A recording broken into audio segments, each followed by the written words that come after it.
In a moment, Joe Montaldo back with us as we talk about his latest study tracking how some human blood types may more likely have been from abduction experiences from ETs. It's an amazing story, and we've got it next on Coast to Coast AM. And welcome back to Coast. George Norrie with you. Joe Montaldo back with us, founder and director of ICAR, International Community for Alien Research. ICAR has close to 7,000 abduction cases on file. Mr. Montaldo has been a researcher, investigator of alien contact, abductions, and experiences for more than 30 years. He is the owner of Paranormal Radio and the host of Wake Up USA, a UFO study. He's also a board member representing contactees for Dr. Michael Sala's Exopolitics Institute. Joe, welcome back. How you been? Oh, good. Nice to hear from you again, George. It's been a while since I talked to you. You too. Life good? COVID okay? No problems there? Believe it or not, I was in L.A. for 10 days. I just got back. Picked up COVID while I was there. Oh, no. Did you? Yeah. But it was mild. I'm about 7 days through it. So, yeah, I was out there working press for Writers of the Future. So I was like, it's just one of them things when you're around that many people, two planes coming, two planes going and all that wonderful. But, hey, it happens sometimes. Yeah, you sound good, though. Yeah, I'm feeling way better, actually. It's just one of them things. What can you do? You just got to keep on plugging away. Yeah, I've been dying to talk to y'all for a while, but between hurricanes, I can't ever seem to get any free time anymore. Yeah, you're down still in Mississippi, aren't you? Yeah, that area? Mississippi and Louisiana. Yeah, my construction company's out in New Orleans, but we've been so busy. I mean, it's like every 2 years by the time we get caught up with our customers, we get another storm. Yeah, they just keep coming. Yeah, that's crazy. And I got so much research on the board. I'm like, look, stop. I need a break, hurricane. I need a break. I need to get caught up on my research is what we've been doing. We're getting ready to do a huge dump here in a couple of weeks. Well, good. Just make sure you update us, too, on that. I will. How did you get involved in ICAR? Oh, yeah, that's a good question. I was kind of anti-alien, anti-UFO when I was young. And I kept getting people just out of the blue would come tell me, I think I've been abducted. I'm like, what? I couldn't figure out why they were telling me in the first dang place. I was like, come on, people. I don't believe in this. Why you keep doing this? But after I met 4 or 5 people who were really, really, really credible, I mean, they were high up in their professions. They had a lot at stake. And I was like, well, there's got to be something to it. So I started out as a debunker, to be totally honest with you. So I was trying to debunk everything I could get my hands on. And I did manage to debunk a lot of stuff, but then there was just a lot of stuff I couldn't debunk. And the more I looked into it, the more I was like, man, come on. And so here we are. I think I'd have to call Jesse, but I think we're almost close to 90,000 cases now. Wow. And, it's almost. They got to update your bio now. Jeez. Matter of fact, that whole website's being updated for the dump. So I'll send y'all. I'm going to send you this one, but I was flying and got caught in between. It was just kind of one of them weird things this week. But no, I've been missing y'all a lot. As a matter of fact, what got me is I was listening to someone talk about you were going to have dinner in L.A. with a comedian, and that's what made me think about you. I said, let me give him a call. And I just called him. We were talking about you having dinner with somebody out there.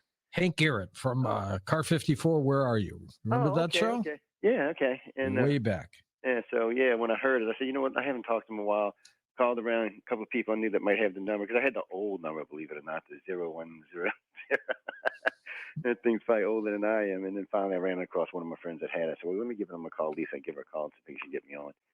And here we are. So it's been a whirlwind is what it's been. I mean, almost, let's see, I've been married almost 40 years. So good for you. 37 years I've been doing this, 38 years I've been doing this now. And all we do is correlate data. Somebody said, well, I don't know why you don't want to get famous. It's from this. I said, the idea is just to get the research and put it into the field, get the research, put it into the field. And if people use it, they use it. If they don't, they don't. I noticed, matter of fact, I think it was the Returned. You were on the same episode with me. It was the second time I did the alien blood type release. I did it once in New York for a radio station, a TV station up there. And then Ancient Aliens called us and asked if we do the Return. And I said, okay, well, we'll put it on there. And then 2 years later, they invited us back. I think it was Taken is what the episode was. That was a great segment you did. Yeah, and there was a lot of good material on there. And so here we are all these years later, and we keep every decade we release a bunch of stuff. So that's what we're doing right now. This is part 2 of the blood study we're putting out. Because frankly, honestly, when I got into this, I never thought I would find a correlation with blood and abductees. I really thought it was going to be the same thing, 37% this, 18% that, 9% this, 7% that, 1.5% that. That's what I thought I was going to find. After about, I think we realized around 36,000 that we had something. And then we went back through all of our applications because that was just people going to the website who said they were abductees. So you got to kind of take that with a grain of salt. So we went back through all of our applications, and we noticed there was a trend. RH negative was a trend. It was a hardcore trend. I think it's 69% of all of our abductees are RH negative. That's amazing. It's weird because no one knows where RH negative came from. It appeared 35 or 45,000 years ago out of the blue, and for no reason. As far as I know, Mother Nature didn't need it. She was well on her way to procreating our planet, and for a long time, RH negative killed babies. I mean, that's why we used to have the. Well, some of you listeners are probably too young for this, but in the old days, you used to have to get a blood test and to get a marriage license. That's right. That's absolutely and that's why, because RH negative with RH positive could create stillborn babies. So I'm thinking, why would Mother Nature create this? You know, so I met a hematologist. Actually, I met three. And when I contacted the first one, he laughed at me. He goes, "Oh, you do UFOs." He knew that? Yeah, so he started laughing. So I sent him all the data I had. So then he calls me on the phone. He said, "Well, wait, what is this?" I said, "This is what we've been learning. This is what I just want to get your opinion."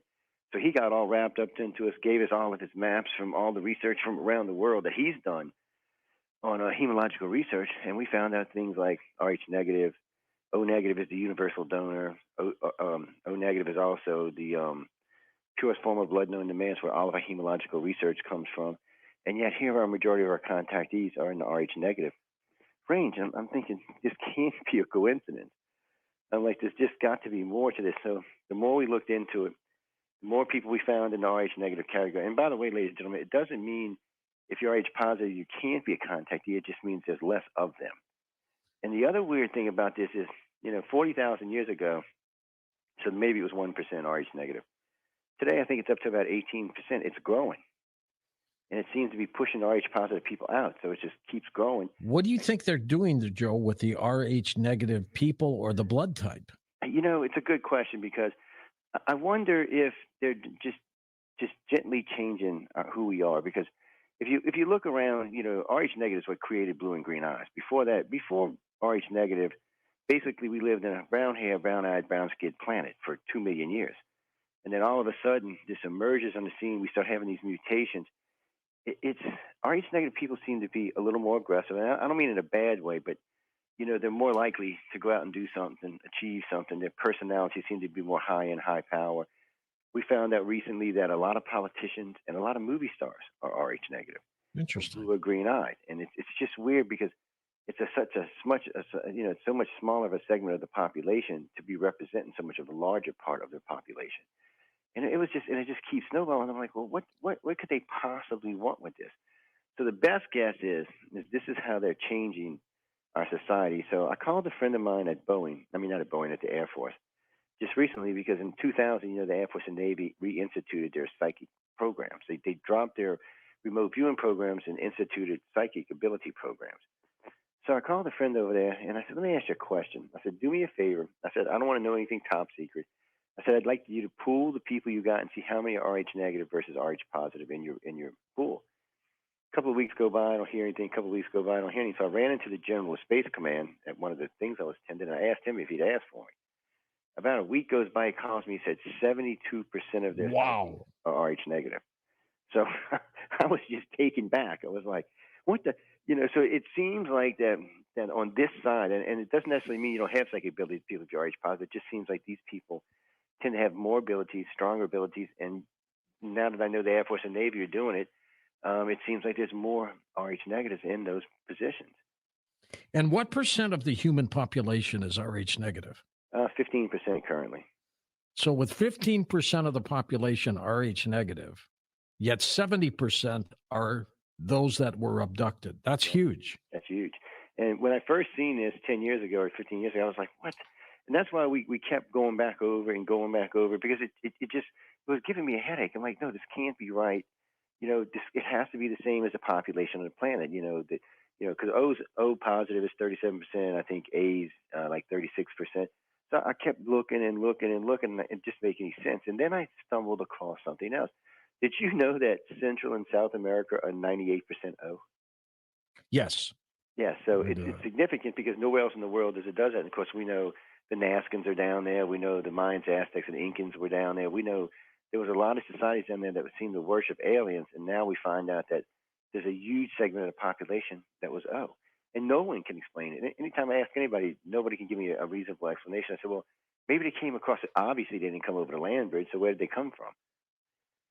So the deeper we get into this, the more the puzzle seems to go. But when you go back to the alien aspect, when I put people under, because when we do hypnosis now, we do voice stress analysis with the hypnosis, and to determine if they're telling you the truth or not. Well, part of it's that, but part of it is, George. So let's say I get you down to level 5, and I have you telling me about an abduction, and I don't see any of the lines moving. I'm going to question the experience. Okay.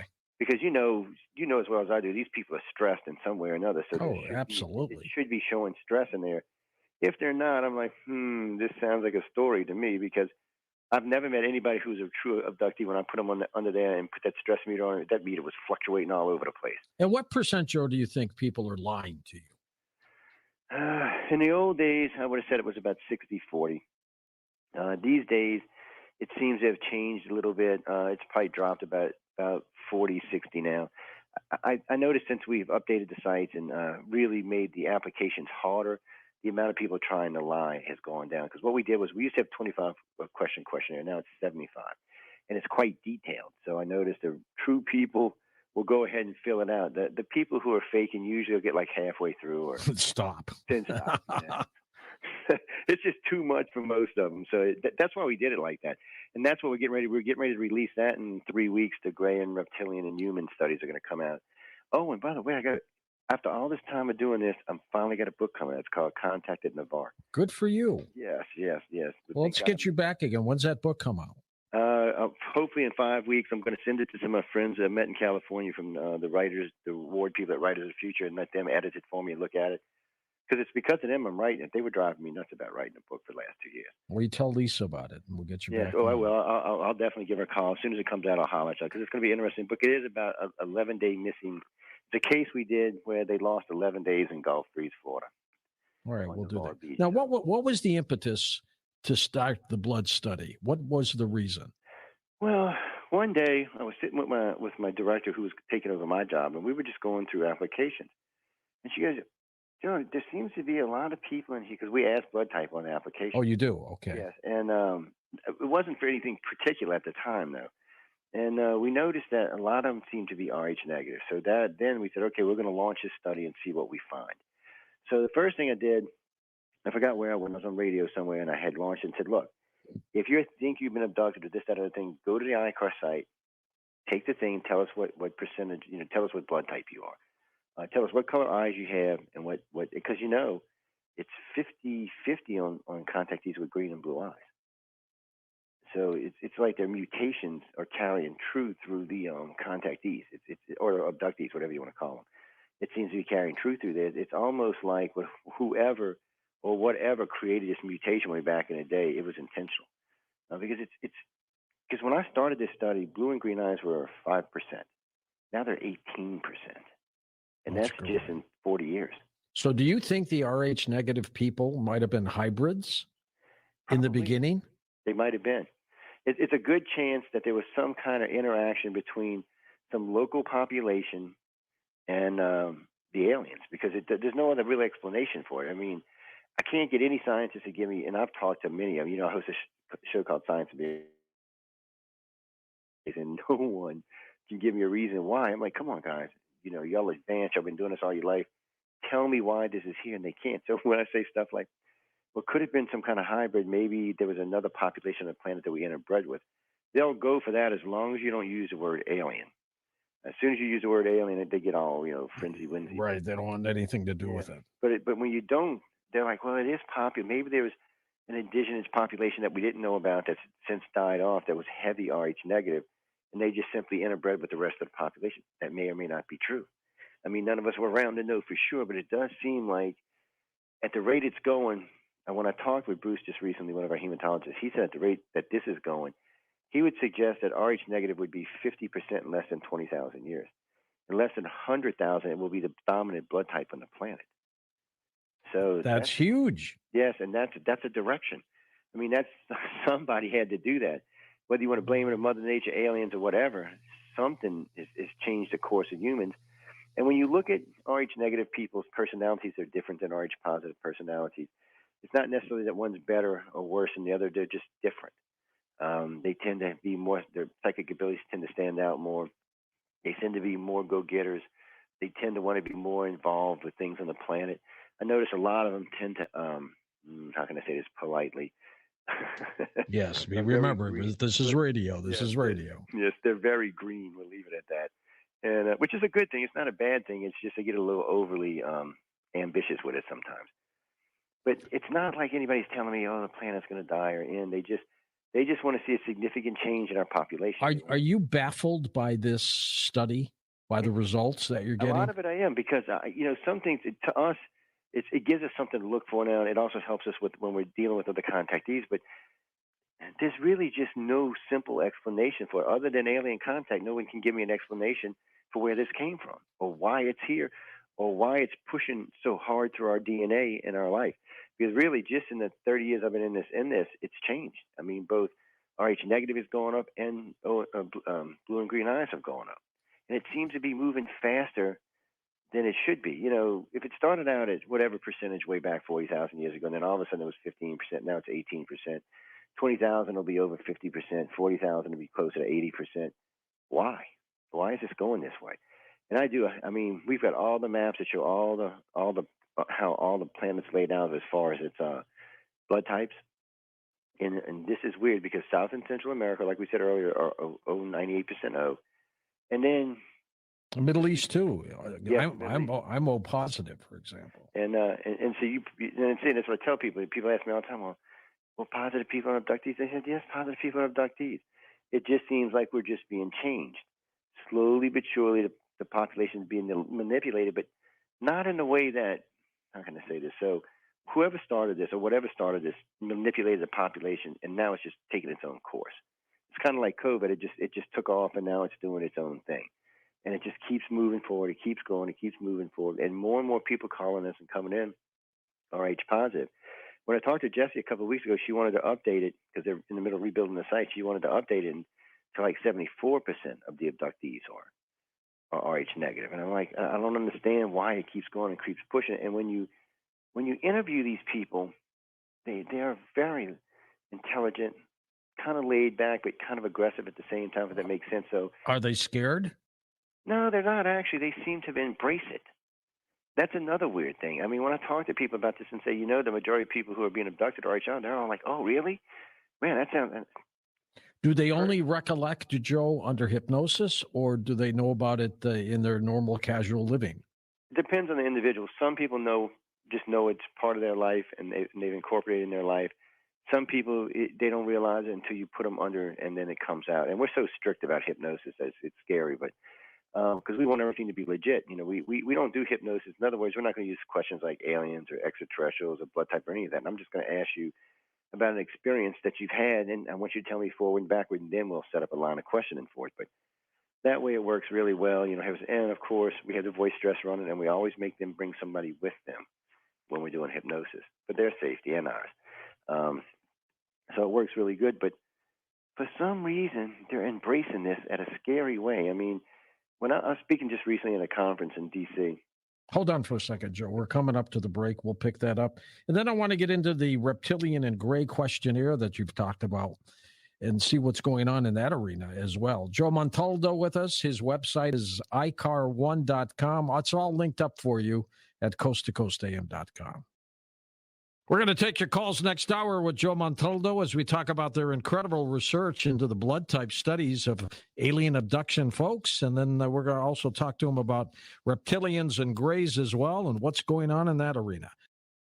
And welcome back to Coast to Coast. George Norrie with you. Joe Montaldo with us as founder and director of ICAR, which stands for International Community for Alien Research. And we're talking about their blood type study, where the overwhelming amount of people who have been abducted happen to be Rh negative, which is still bizarre, Joe, isn't it?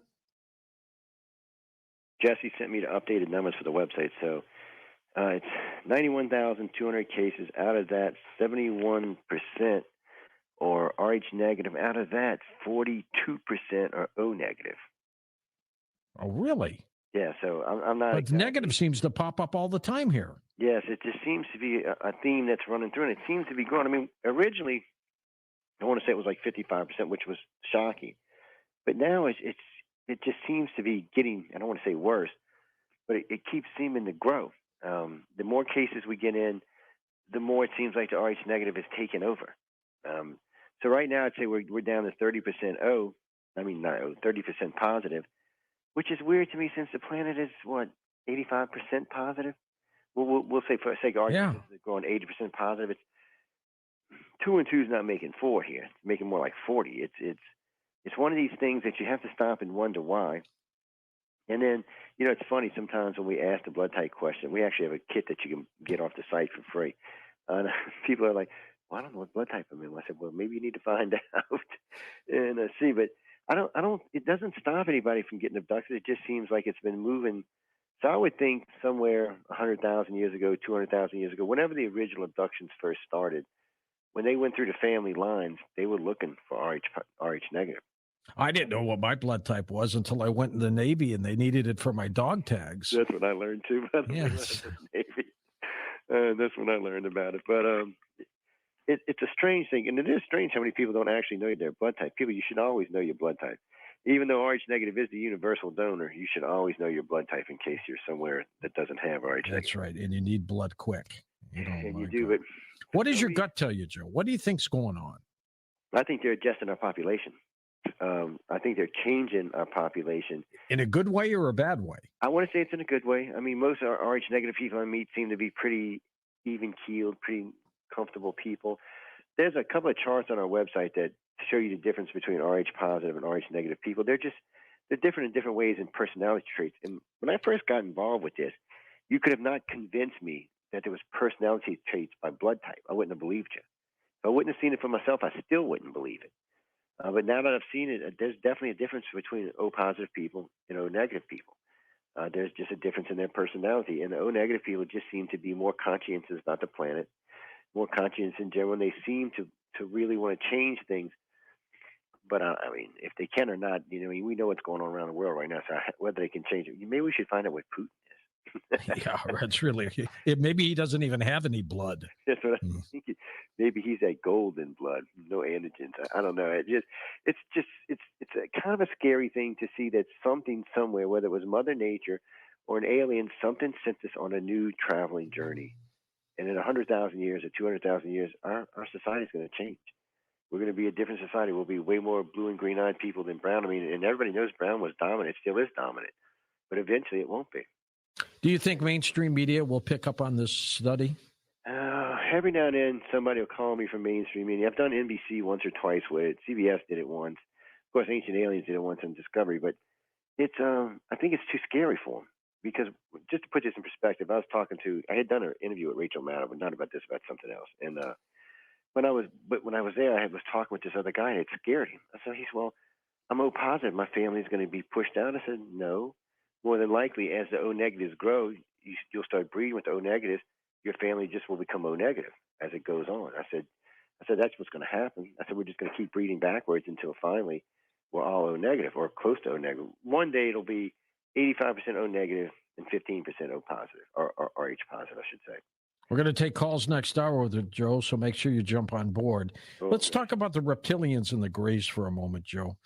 Do they come across as being evil? The reptilians and the Greys are okay?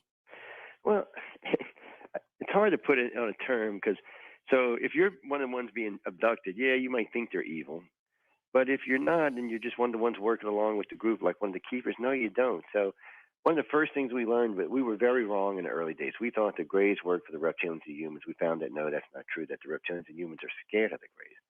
The Greys use an organic technology they meld with their ship, and their ship's alive. It's just a whole different kind of technology than what the reptilians use. The reptilians is weird because if you go to the ancient world, so if you go pre-Christ, almost everybody who talks about the reptilians worships them. All throughout South America, the Middle East, and even in Africa, they worship them as the bringers of life and the bearers of life. Good people, okay? And even the Dogon talk about them in a good way. Mm-hmm. But after Christ was born, it changed. We seen an emergence of the Greys on the scene, and the reptilians became evil. They were the ones. The serpent, of course, is the one who gave Eve the apple. That story, by the way, is common amongst all of the ancient world, not just amongst the Christians. It come to find out when we started doing our research that this is a common story that the reptilians brought life. There's another story about the Sumerians that were slave race at the time. The reptilians came and interbred with them and enslaved now. So everybody who doesn't know this, every human on the planet has a reptilian section in their brain, and we would not be who we are without it. Oh, that's true. I've always thought, though, the reptilian side of the ETs reminded me of Lucifer, Satan. Well, they kind of do in some ways. But one of the other things we found out in the last 20 years is they seem to have a caste system. So it looks like there's a warrior caste, a religious caste. There just seems to be 7 or 8 castes. We found out that some of them seem to be winged. Some of them have gills. They have different types of bodies, even though they got a basic build, around 7 or 8 foot tall, probably around 500 or 600 pounds. They differ from piece to piece. So I'm thinking, we always talk about the draconians. That might just be a colony. They may have been a colony here, and they either may naturally change, or maybe they genetically change themselves and live on different worlds. But in our culture, we've heard about winged reptilians, snake type reptilians, definitely gilled reptilians, things like that seem to be all over. And what's funny about the reptilians is, since they're like the Greys, they only abduct in family lines, they're very protective of their family lines. But if you're outside that family line, you're just garbage to them. You're just trash, nastiness. They don't care about you. You're not part of whatever their excuse me, their project is on their planet. And if you get in the way, they will squash your butt like a bug. The Greys seem to be a little bit different in the fact that the Greys seem to have come here maybe to keep the humans and reptilians from getting into it, because the human aliens are what established the Sumerian colonies. And the reptilians are the ones that were directly interfering with it. So I think the Greys were sent here probably by the light beams to keep them from getting into a fight. They were probably like, look, guys, no, we're not starting any stellar things. I wonder, Joe, if the ETs that we apparently have from crashed saucers have been blood typed, and I wonder if they're RH negative. They might be. It's interesting you said that, because one of the things we talk about, 3 types of aliens, 3 types of blood: Greys, reptilians, and humans, A, B, and O. And maybe one of them. Dogon seemed to think maybe it was the reptilians that would bring her life. A lot of people think it's just the Greys. Because of where the time frame is this on, I'm thinking probably whoever gave us that reptilian section in our brain gave us that RH negative. And probably the Greys reinforced it later on. Because I can't find any mention of the Greys pre-Christ. They just don't exist. It seems like you start seeing them in Egyptian texts about 2,800 years ago. You start seeing them all through Samaria and places like that. But before that, they just don't show up. But the reptilians and humans date back as long as we do, if not longer. And the reptilian part of our brain is in the amygdala, which gives us that fight or flight that, as you just said, without that, we'd be toast. We'd be a slave race again is what we'd be. And it's an important thing. And I get, when I'm doing lectures and stuff, people, we don't have no reptilian section of the brain. I said, you got your cell phone? Look it up on the internet. That's all I can tell them. Because it's there. It's part of who and what we are, and it's a big part of who and what we are now. Whether we need to breed it out and become a wimpy race, I don't know. I think it's more about control than it is about getting rid of it. Because as we colonize space, we're going to need that. As we move forward into space travel, we're going to need that. We're going to need that flight or fight, because we don't know what we're going to find out there or what's going to be out there waiting for us. So we're going to need that. We can't go out as just a wimpy race that's scared of everything. That's just not going to work. It's not going to work on this planet. Have you had anybody in government want information on your blood type study? Oh God, yes. I've had on that. I've had people contact me on that, and I had 2 senators and 2 senators' aides. Matter of fact, this is a weird story. So I'm in D.C. for something else. I was actually doing a political lecture, and I'm in D.C. and these 2 aides come up to me and said, "Are you the guy who did the blood type study?" And I looked at him and I didn't want to say anything. I was like, "Yeah, I'm the guy who did that." And I'm not going to mention the senator's name on air. I will tell you, he's a very famous senator from Texas. And he said he would like to talk to you. I was like, "About what?" He said, "Well, about the blood type study and the aliens." I'm like, "Really?" I said, "Well." So we had lunch at the Washington Press Club, and we discussed it. And while we were there, another senator from New Hampshire showed up. And I was like, okay, I'm thinking now the Fed's coming to get me. I'm getting locked down. Here we This is go. it. Yeah. This is it. But they were very, very interested. And about 10 years earlier, Senator McDonald called me. This was so funny. I got to tell you this story. So I get a phone call from an aide. Says he's Senator McDonald's aide. I hung up. I just hung up. It says BS. He hung up. Yeah. 2 days later, I get another call, and I was like, no, I don't believe it. So about a month passes. I get a vanilla envelope comes to my door with a picture of his congressional ID and his driver's license. And I'm thinking, no. I ignored it, and I got a couple of calls and I ignored it. Well, I still remember my wife. My wife says, there are two guys in black suits standing at the front door looking for you. Oh, Black limousine. I'm like, oh, I'm gone. I'm done. It's over with. the men in black. Here they go. Senator McDonald, who at the time was in charge of all of our top secret stuff in the country, had a black triangle experience while driving to New Mexico. And someone told him I was a guy to talk to. I had the information on. And I had a lot of information on him at the time. And I gave him everything I had. And I figured, okay, I'm never going to hear from this guy. We went to lunch, and he was a real nice guy. He's an old guy, but a real nice guy. So I gave him all the information I had and said, okay, we're done. So I get a letter from him. He said, I got a phone call. He said, Joe, you do have a Class 10 security clearance. I said, yeah, because I used to work all over the Nimitz. He said, I'm going to send you something. And he sends me this big, thick vanilla envelope with the whole entire layout of the SR-3s, the Aurora, and two other craft that we're currently having production. And this was in the 80s and 90s and mid-90s. I was like, well, this was really sweet. And then it was weird. About 2 years later, he just croaked over. I shouldn't say that. He just died. But I've had several people over in the governments lately approach me. And then because I said something with Stephen Bissett a couple of months ago on a radio show about being on board the Nimitz when Reagan came on board. I remember that. Yeah, and well, you know, there was a UFO landing when Reagan was there. I heard about that. Yeah, so it was.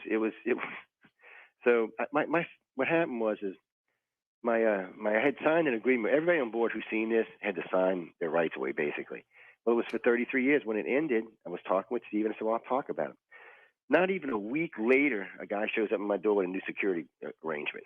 Like you violated something, right? He said, you're not in any trouble, Joe, but you're going to sign this. You're not going to talk about it anymore. I was like, what? Because, you know, my Class 10 security is for life. Every 4 years, the FBI does a background check on me to make sure I haven't violated anything. This was different. This was separate from that.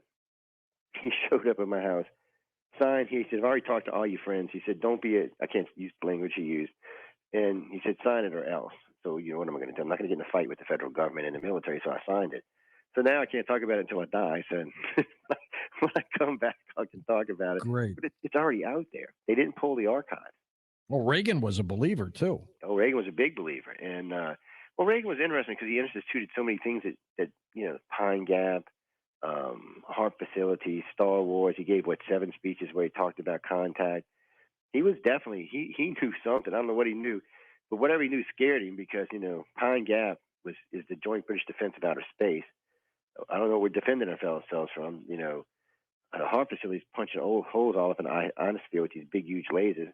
And then Star Wars, I got to go to Los Alamos to see an expedition of one of the Star Wars lasers.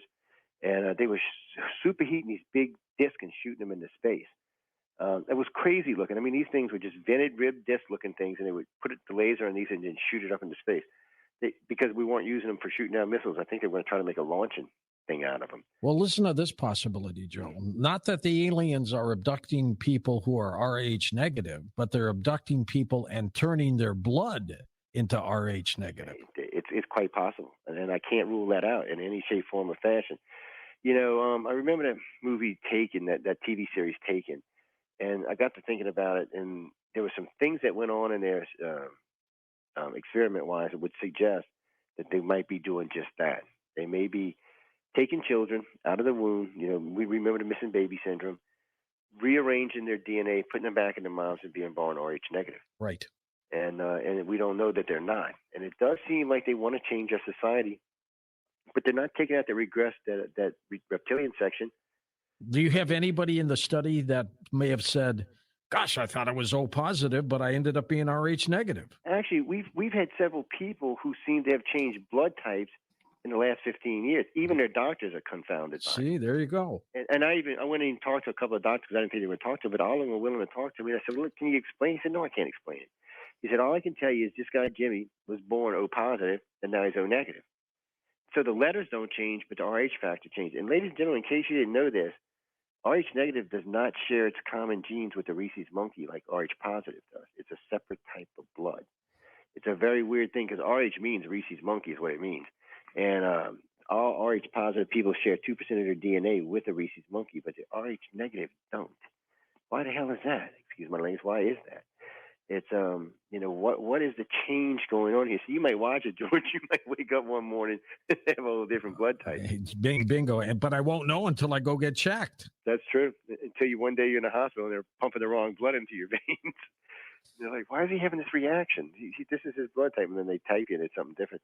But there has been, I can't tell you how many. I want to say at least 100 cases in the last decade where it seems like the person's blood type changed. That's amazing. Spell out your website to folks, Joe. Oh, it's www.icar1.com. You can always find us there. And as far as the radio stuff, just type in my name. It'll bring you right to wherever we're at. Okay, we're going to come back in just a moment here on Coast to Coast and take final calls with Joe Montaldo. So get ready to make the call. We'll get you on, and we will talk for the next hour about abductions, blood types, you name it. We got it.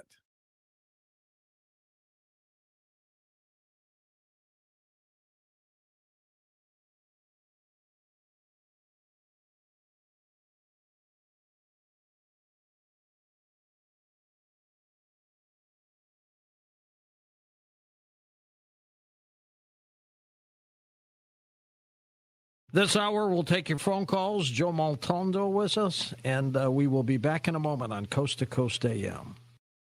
And welcome back to Coast.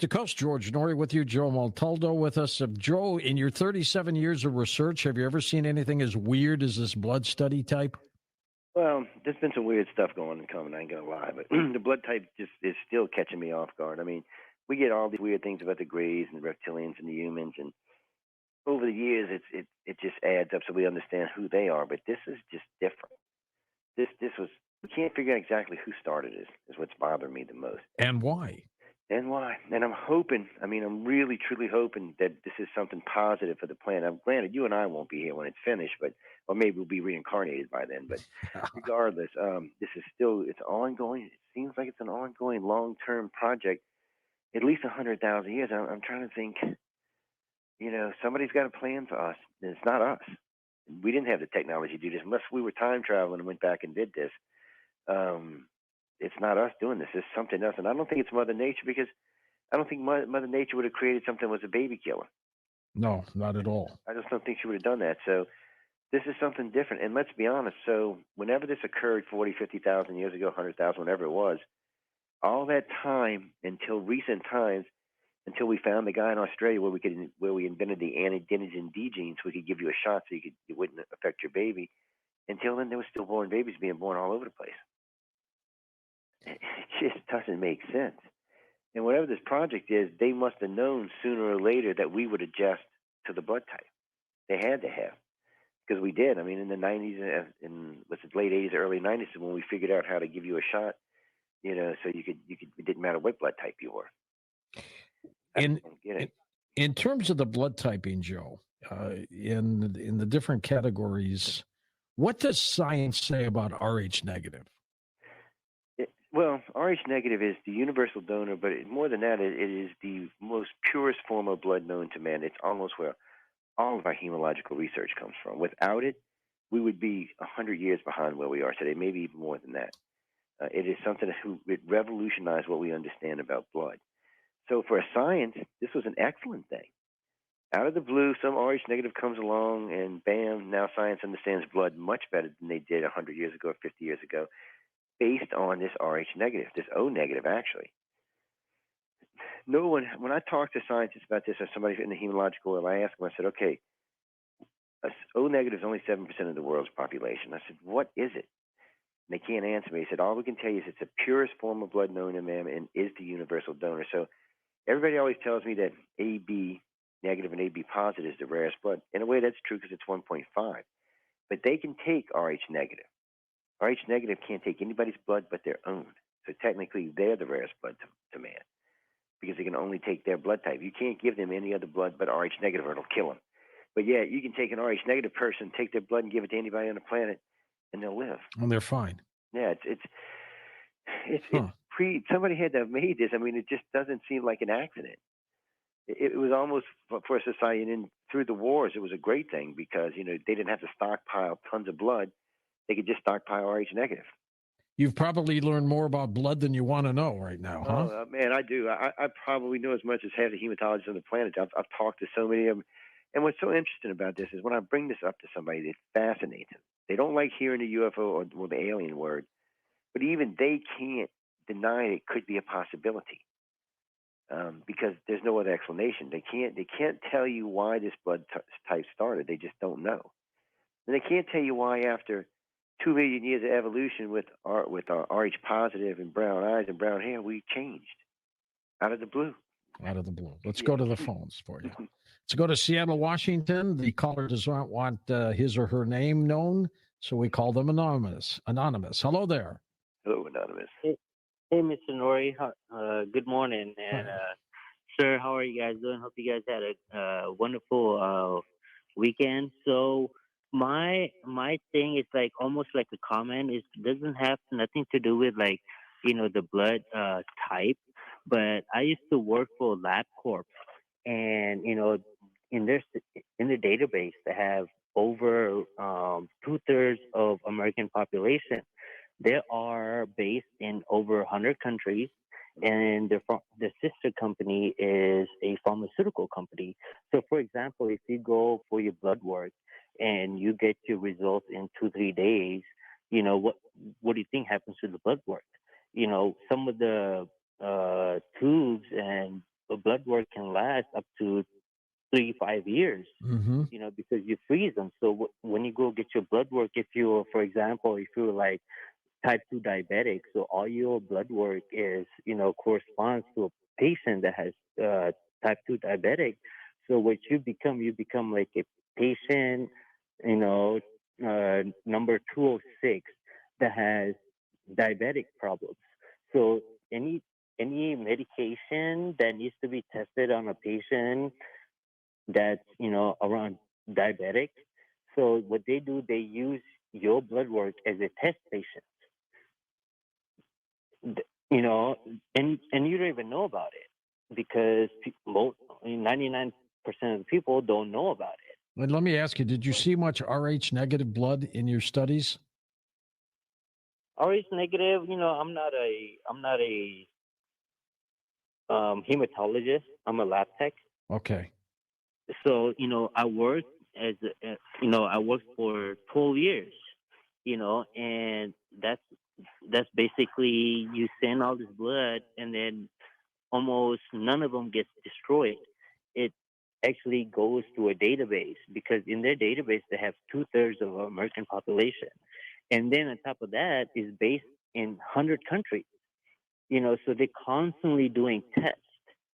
Well, I'm glad you brought this up, man, because in case you didn't know this, amongst diabetics, for Rh negative is much lower than Rh positive, and O in general is much lower than A and B. Nobody knows why either. It just is. Is it conceivable, Joe, that government is doing this Rh negative testing and people think they're being abducted? Well, in some cases, it could be possible. I mean, some abductions are pretty hard to fake. Our government just don't have those kind of technologies yet. Some, we track, as I knew Melinda Leslie and I came and talked to this about you a long time ago, but we track military abductions on a fairly regular basis. And it's not beyond possibility that they're not trying to figure out what this is or why this is. Right. And does it need to be corrected? Is it going to take their power base away from them? But things like diabetes. So, with COVID, old people are less prone to get COVID than other people are. Old people are less prone to get diabetes than other people are. And generally, they're healthier populations. Don't ask me why. And when I ask the scientists about it, they just say it's because of the antigen gene or this anti or that thing. But in the end, they don't really know. They don't know. Don't know why. Joe in the Bronx. Go ahead, Joseph. Hey, George, how are you? Good to hear you, Joe. Oh, and it's a good segment. I'm enjoying this segment. Joe, would the brain chemistry be changed when the conversion from AO or whatever is made to Rh negative? And what effect would that have on the individual? Well, I imagine it would change. What effect it would be, That's a good question. We'll probably launch a study just because you asked me that question, man. But it's a tough thing to say because we know that the reptilian part of our brain drives part of us. We know our blood types, being O negative or Rh negative versus Rh positive, also drive our personalities. So I would assume if there was a serious change and it was pushed through your brain, that you would see a significant change in who and what you're. I guess in some cases you could even call it a walk-in. That's how significant your personality would change from one to the other. So like with George, he might become 3 times as hyperactive as he already is. He's a go-getter to start off with. I can only imagine if he was souped up 3 times faster, what it would be like for him. Jeez. And I would think you would see this across the general population if that's what was being done. And I'm not going to rule out that our government hasn't figured out that maybe we should see if what kind of breeding we can do, selective breeding amongst Rh negative people. So maybe they're backbreeding the populations together, the ABs, the Os, the Rh negatives, the O negatives, in the whole 9 yards. They may be breeding just the Rh negatives to see what comes out of it.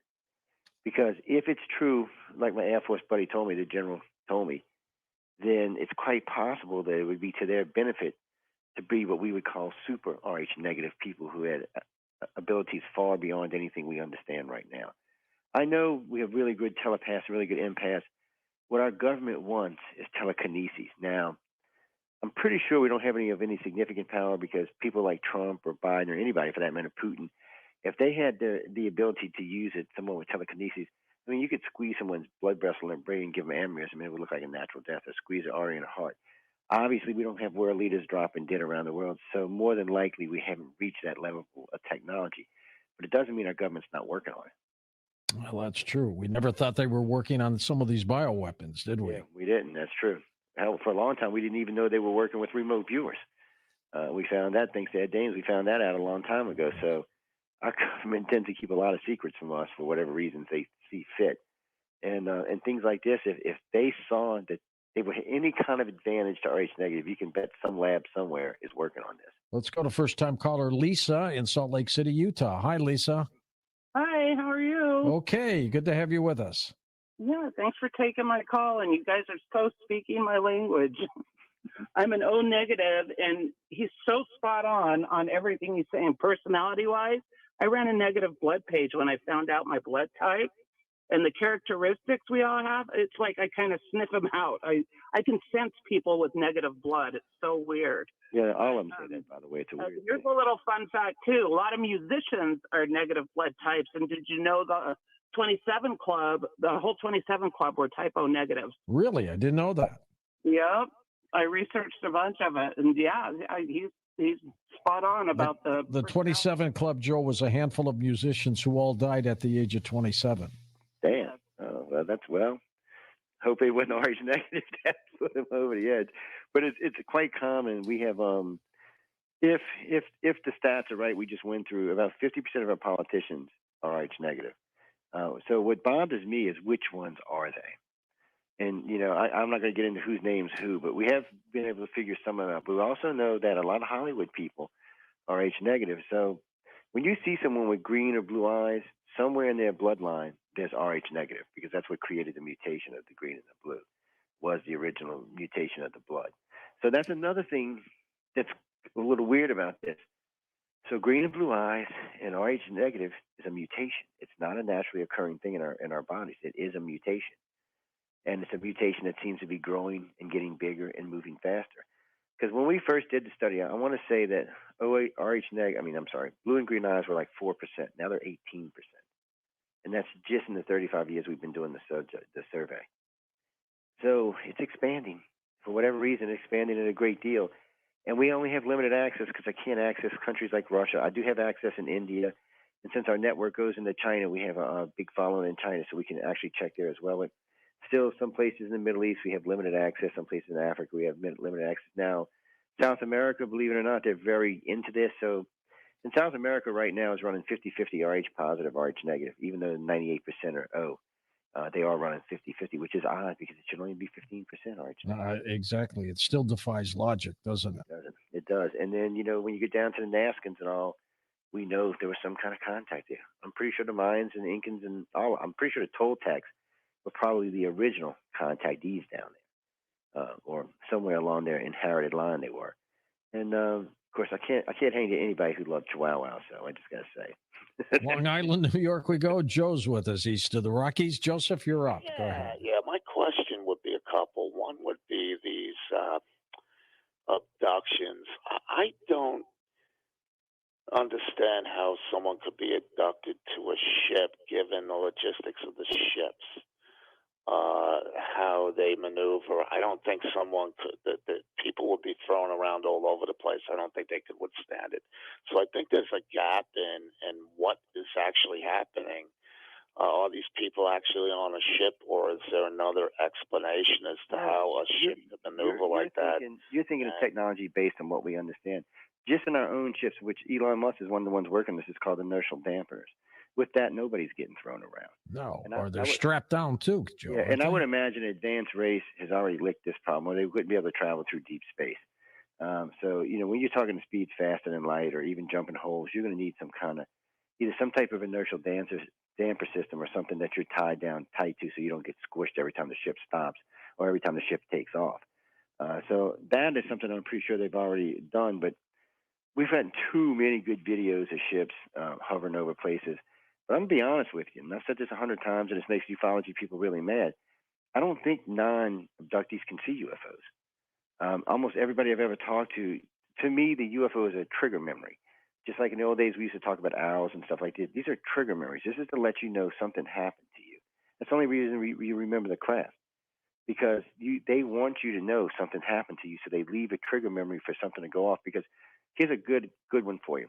Of course, we all know about the Phoenix Lights, hovered over Phoenix for several hours. Only a handful of people have seen it. 16,000 out of 2 million? Mexico City, UFO hovered for 24 hours. 1 million people reported seeing it out of 22 million. So New York City, when the ambassador seen the woman being taken out of her house, only a handful of people saw that in a city of 8 million. So I don't think you can just see a UFO unless you've already been touched by one, or they want you to see it. I think their technology is far beyond ours, and if they don't want to be seen, they don't have to be seen.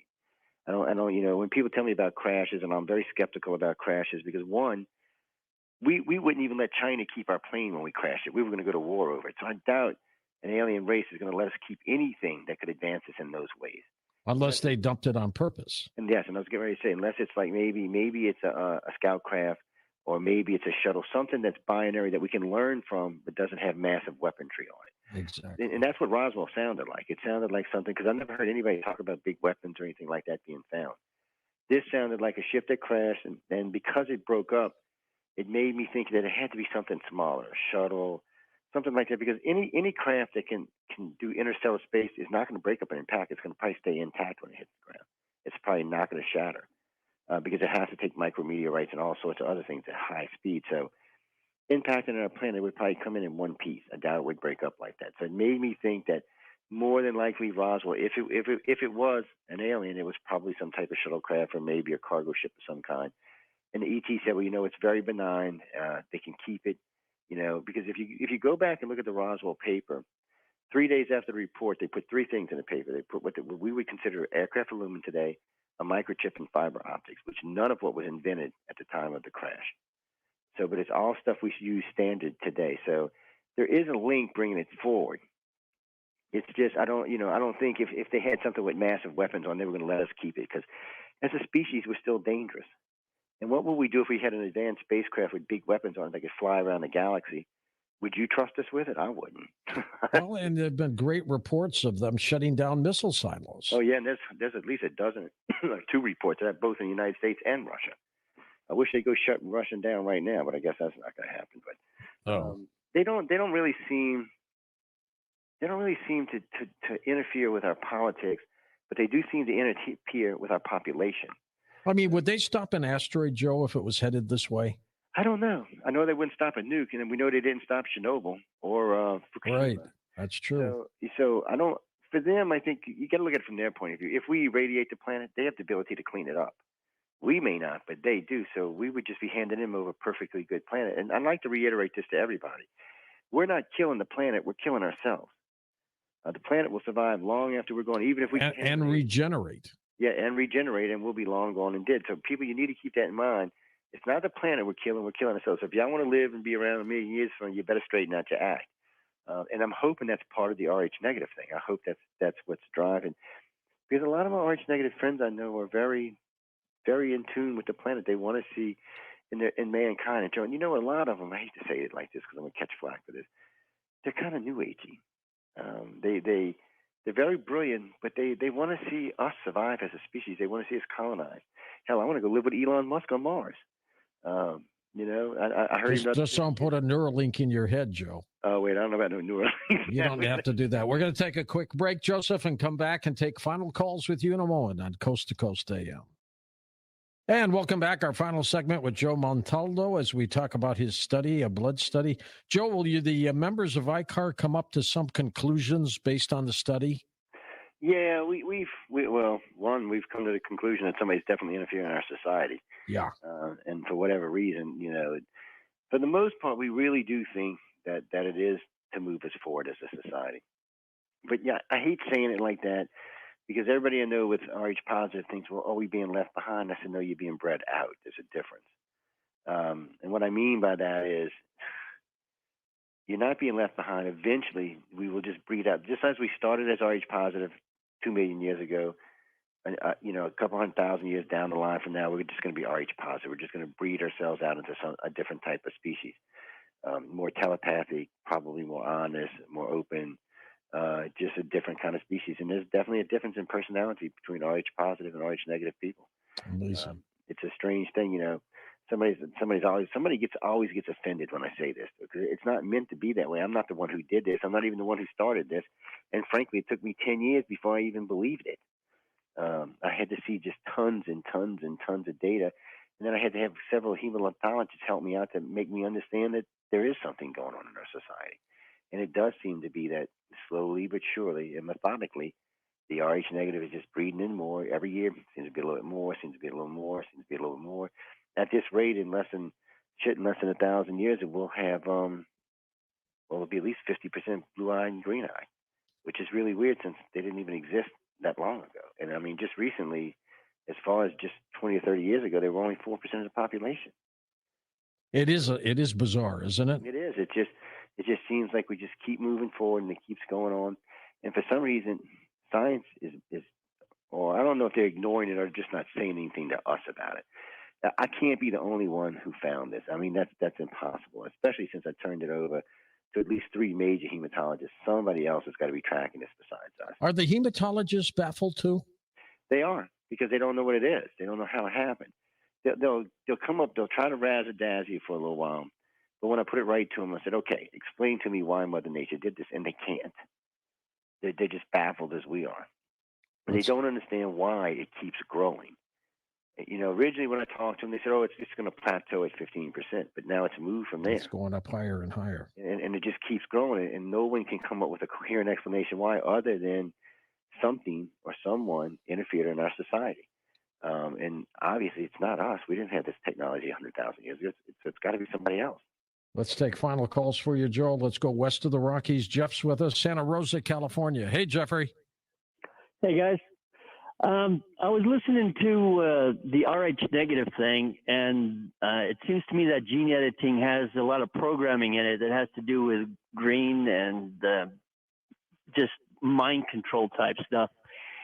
And I couldn't help but think that the research I've been doing on the Pleiad Galactic specifically they've written that they're going to breed us out of existence into bodies that we no longer will be able to inhabit, you know, reincarnate into, and they'll have them to do with as they please.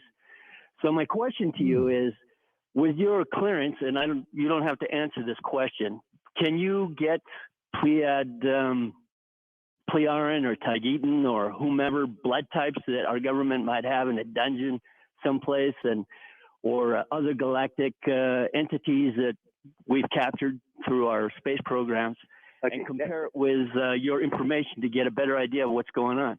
Well, that's an interesting question, because a couple of people I've talked to about this, both in the government and out of the government, seem to think that the 3 major races that visit here are the 3 blood types we carry today. And then that the Greys are the ones that instituted the RH negative, probably brought O and O negative to us. They do think one, like the planes, they do think are either A or B, and the reptilians are one of the other ones. And that's what they think. They think that that's where our three blood types came from because they originally interbred with us. Because the Sumerian stories talk about the seven creations of man, with the subspecies of us being the last creation, meaning that they were just like us, except they weren't. They didn't resist. They would plow the fields, procreate, do whatever they did, and then there were stories about the reptilians used to come in and steal the women and rape the women and have children. Now, when I first heard this story, I thought the children being born were disfigured, looked like reptilians, but that's not what was going on. They were this incarnation of who's here today, us. Once they entered that reptilian section into the slave race, it became the aggressive race that's here today, us, meaning us. And then at that point, I guess the Greys and the reptilians and humans said, "Uh-oh, we may have made a mistake here." And ever since then, they've been trying to correct it. Because think of it this way. Technically, we have all three of the alien races' blood in us. So eventually, one day in 100 million years, we're going to surpass them. Do you want the species that's here today in deep space more advanced than the three most advanced races in the galaxy? Is that what they want? No, that's not what they want. They want us to be an equal race, but not a race that's going to go out and conquer and destroy and destroy everything. So they don't want us to be a child race again, and they don't want us to be an incompetent race, but they don't want us to become this race that we could be. I mean, according to most of them, we will evolve into our light beings in a billion or so years. Do you really want us with this state of mind evolving into that kind of energy and power? No, you don't. So you need something to correct it. So when you talk with the government, more than likely they already know because they had reptilians and Greys and a couple others captured. So they probably already know what the blood types are. They're probably just trying to work them backwards to see what we can move forward with. And right now, it just happens to be the RH negative is the one that seems to be changing our species for the, well, we'll just say for the better and leave it at that. So like what you're talking about, if they were trying to breed us out, the Greys may have stepped in and changed it so that they couldn't. So now they're breeding a separate species that will be resistant to the other species. A little internal battle going on there, huh, Joe? Probably is a little bit. Well, the government's always said there's been some kind of stuff going on ever since, what was it, Valiant Thor? Which, guys, I'm not a big believer of Valiant Thor, so don't write to me about them. But there was something else going on. The human aliens, from every description I've got from anybody who's been abducted, look somewhat like us, but their heads are deeper than ours are. They're taller than us. They're heavier than us. They have 6 fingers, 6 toes. They look a lot like us, but they don't even breathe the atmosphere because originally in the original Sumerian stories, they said they built 2 great white dome cities because they couldn't live in our atmosphere of our planet. That race created a subspecies of themselves, which created the subspecies of us. So we can track that back pretty well. I mean, there's pretty good evidence about that. There's pretty good information about that. And thanks to the Middle East, there is a lot of solid evidence about the human and reptilian aliens, but the Greys don't come in until later, and mostly throughout the Americas and a part of the Middle East. So I guess, we always said the Middle East was a cradle of civilization. Maybe they were right. Maybe that's where the aliens first started our society at and moved forward from. Or interbred with ever ape man they found walking around the planet. But the Sumerians are quite clear in the 7 creations of man, with our subspecies being the last creation where the reptilians intervened and created the species that's here today. But today we know that the reptilians, the humans and Greys, DNA is in us because that's how they track us. So they only abduct in family lines, all 3 of them. That's all they do. There's no such thing as a first-time abductee or last one-time abductee. That's not true. And Travis and I had this very same conversation when I freaked him out on air one night about it. It just doesn't happen. You may not remember anything else, but they only abduct inside of family lines. So we can tell they're manipulating the family lines because they only abduct inside of family lines. That's interesting. So RH negative is just another tool for them to whatever they're trying to change in us subtly is one of their tools, because for some reason they can't just come right out and do it. I don't know if it's because we'll rebel or whatever council's out there forbids it. No one really knows why, but they only interfere X amount. Like we were talking earlier, they didn't stop Fukushima, they didn't stop Nagasaki, they didn't stop any nukes on the planet whatsoever. They have warned us because they've stopped our nuclear arsenals, but they haven't stopped us from using them, and they haven't stopped us from blowing up. Like I said, Fukushima and Chernobyl and places like that. They didn't help us clean them up. And thank God they didn't use them on us. Yeah, I know. But it seems like it was a warning that we just ignored. And I guess after that point, it comes up to us whether we're going to destroy ourselves or not. And I don't think they're going to stop us if we do. I think they're going to be like, "Wait, we warned you. We tried to help you out, you dumb humans. Well, whoever's left, we'll just deal with, and we'll go from there." I don't think they feel like they should stop us. Probably because no one ever stopped them. You know, it's just the course of evolution. And if our evolution is extinction, I don't think they're going to stop that. Let's go to Wayne in Tacoma, Washington. Hi, Wayne. Good evening, gentlemen, Sir George and Joe. Hi there. People were asking, Joe from New York was asking, I don't understand how these people can be, not smashed and thrown around inside these craft moving so fast. And really, the explanation is quite simple. And the engineer Salvador Pass from the Navy Warfare Department, who patented the portable nuclear fusion device that powers the underwater aerial device that the Navy has also patented that's gravitational. And think of it as an Earth. It actually is an Earth-type device that has a tremendous feel about it. And whether it's traveling slow or super fast, and the strongest explanation I could give you of a picture of this is the largest UFO that's ever been seen was one coming directly through our sun. That was a huge craft of a cubic shape. And these don't have to be aerodynamic. It can be any shape. And they have gravitational control with a force field around them. And, and the power to go through the sun in a matter of a nanosecond, no problem. And the same thing for any other planet. So you just imagine that power.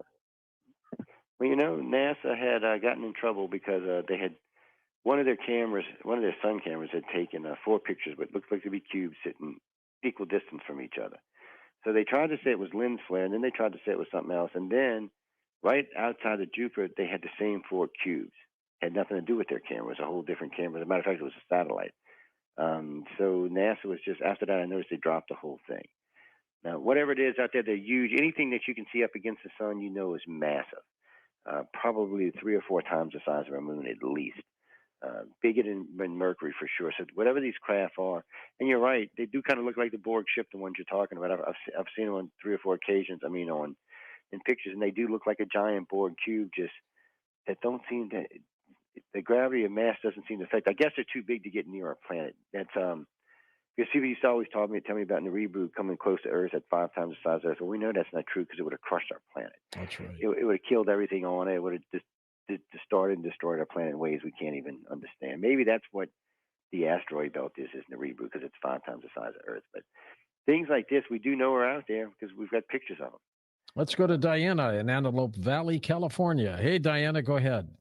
Hi, thank you so much. I dream every night, but I'm really going to dream tonight. Oh, yeah.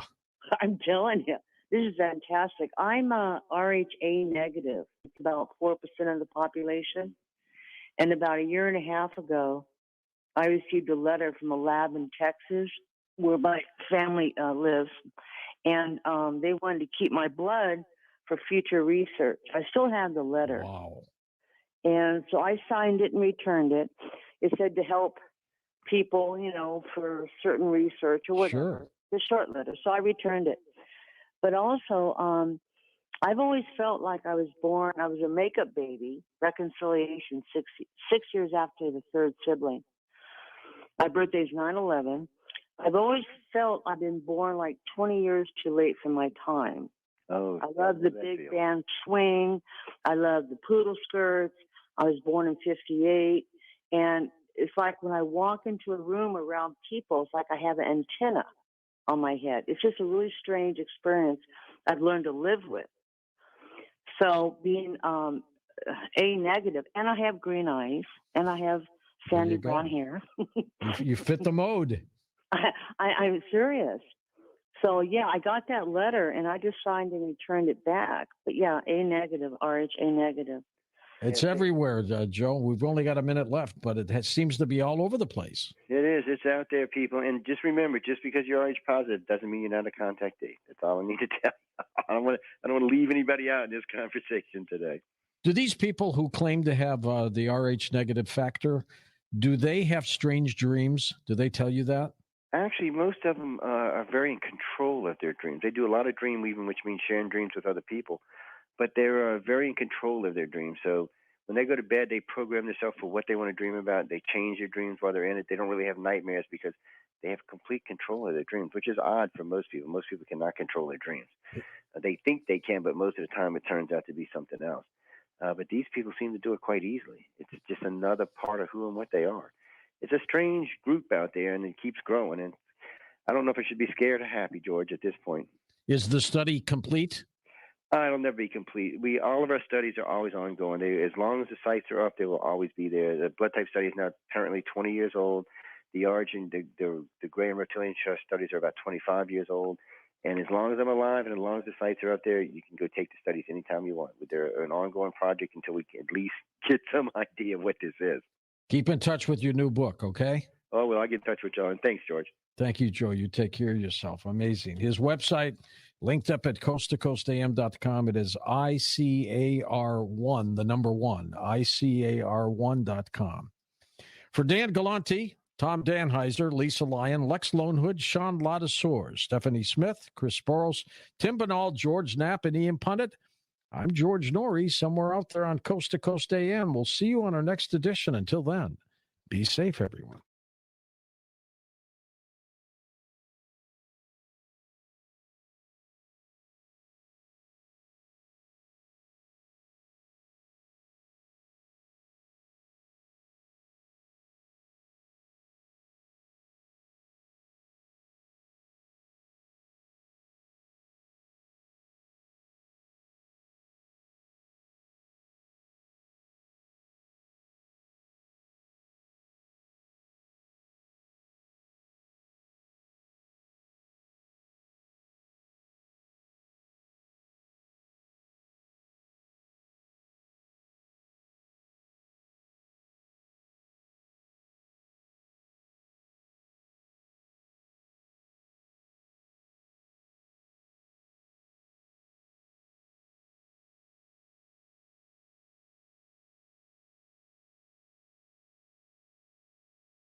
Good.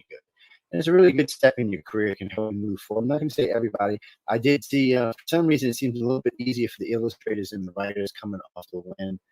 Both years I was asking still illustrators pick up jobs while I was there. Writers is a little bit harder, but still several writers are out there doing that. Well, hell, one of them, Kevin, won the award and then put a trilogy out. And it's got it published now. So it just shows what a little award can do to help you out. But it is mind judged, people. And trust me, I know this for a fact because I toured people up for a couple of years about, oh, you full of shit. I don't believe it's real. Oh, man. We're going to talk to Sean because Sean's a winner from there. Not a recent one, but a winner, but still. They told me, oh, no, Joe, it's fine, judge. Nope. It gets things, all the judges don't know what color you are, what sector you are, what nothing. I'm like, yeah, whatever. And how do you get in there? You got to slip somebody $500,000 just to get your story in there, which none of that is true, by the way. But it all turned out to be very nice.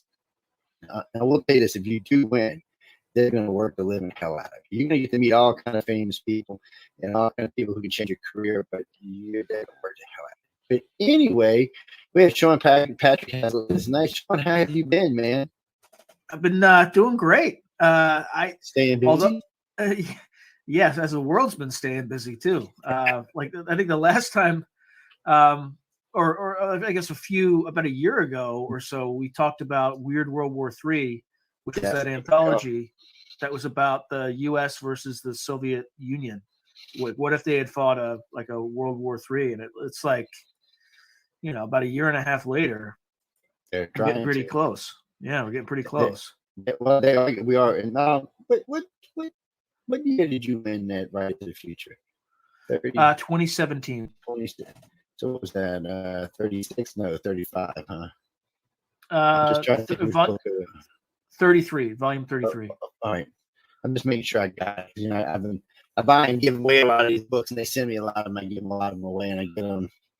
Well, the ones behind me are all autographed, so they're not getting given away. But still, people, I gotta go through a lot of work to get them damn autographs. Huh? It's like a nightmare in there when they do the book reveal. And I'm telling you what, this year wasn't that bad because they only had half as many. The year before last, they had winners for 2 years.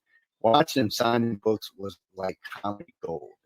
They were just log jams out. It was, see, people, each one's got to sign their own story and their own artwork. So it gets kind of, some of the writers are faster than others. Obviously, some have better speeches than it's just hilariously funny. Not making fun, people. If y'all won, I'm all for everybody who won out there. But it was great. It was just, if y'all can get out, you should go. John and Emily will take really good care of you, and everybody wants their services will treat you like gold. I mean, there's a woman named Joan who's like the whirlwind. If you've ever watched Dune, she is the whirlwind. I mean, this woman just stops. I don't even, she doesn't even catch her breath. But everybody's good. I've talked to everybody out there many times. I aggravated the hell out of a lot of them, walking around camera in their face, their phone in their face, microphone in their face. I'm not going to be rude, but I want to be. So, I wanted to push them. I wanted to see if they get angry or if they get mad or if they say something other than, that's my job. I mean, that's what I go from press, man. I mean, that's what I'm doing. But I mean, you met him, Sean. What do you think, man? Before we get into what we're here to talk about, man, what do you think? Crazy bunch of people over there. Yeah, like they're all extremely hardworking, and they put together one of the best, if not the best, writing event every year, or at least like writing awards ceremony. Even if you've been to like like Nebula Awards or Hugo Awards, they're nothing in comparison to the pageantry that they put together in kind of the L. Ron Hubbard's Writers of the Future contest awards. So, I mean, hats off. It's really, I mean, you're in Hollywood. It's a real Hollywood event. They be on the limos and drop you off and put you on the carpet for 2 hours, and everybody in the mama presses out there, snapping pictures, talking to you, and then you get to go do the gala for 2 hours, and the good day. The only thing this year was that they turned the air conditioner off because they didn't want being picked up in the taping. That's you gotta do it in October next year. You to do that again. It's great, people. I mean, it gets me is how professional everybody is, because a lot of these are first-time winners. They've never really been exposed to this kind of television before, or this kind of audience. Standing on a live stage in front of people can be unnerving for a lot of people. But they all get up there and they give this acceptance of speech, and they really hold it together. I'm surprised they make it all week with all the work they put up there. It's nonstop for these people. It's like an intense training course, ladies and gentlemen. But if you get it, all the writers I talked to really, really enjoyed it. All the illustrators as well. They have some great illustrators and great guys. And like I was telling, there's a guy in New Orleans hiring 100 people right now in the gaming industry looking to gaming to New Orleans. So a lot of jobs at 100 people at $100,000 each to start. And I just don't know going to be programmers, but I guarantee a lot of them are going to be story writers and artists. So I would definitely check into it if I was John. So Sean, we talking about World War III last year. Now it's looking like we're in a picture where, if the orange guy was still in office, I wouldn't be worrying about World War III. This probably wouldn't even be going on because he made Putin nervous for some reason. But this Biden guy, which I don't really hate or dislike, because he hasn't, other than driving gas prices, he's really not on my list that hard. It's right. well, I mean, he's not the best with economy, but still, he's not the worst president we've ever had. He's not the best president we've ever had either. He does make me a little nervous because Putin and Xi Jinping don't seem to be scared of Biden. They seem to be scared of Trump. They don't seem to be scared of Biden. So I'm a little worried because they may push it a little further with thinking Biden won't. And I don't know if he would or wouldn't. Yeah, it's hard to say. Would this guy go the extra mile? I mean, already it seems like he's the perfect one for you. So Poland wants to send them a bunch of their own planes, well, a bunch of Russia's planes they want to send to. We said no, but yet we're going to send them a bunch of helicopters. What's the difference? My understanding is the aircraft that they want to send think they're like MiG-29s or something like yeah, that. something like that. Yeah. They're, and again, I haven't looked too deeply into this, but they're much older Russian aircraft, and at the end of the day, they wouldn't. Not only would they not make much of a difference, but they would probably, um, you know, accelerate the loss of Ukrainian pilots.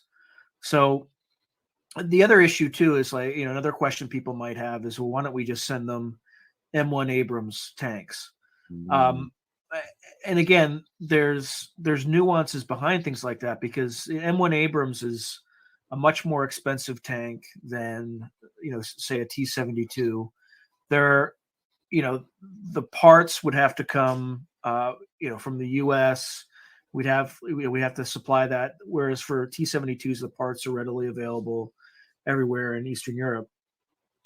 And then there's just the logistical footprint of an M1 Abrams is so much more complex and expensive.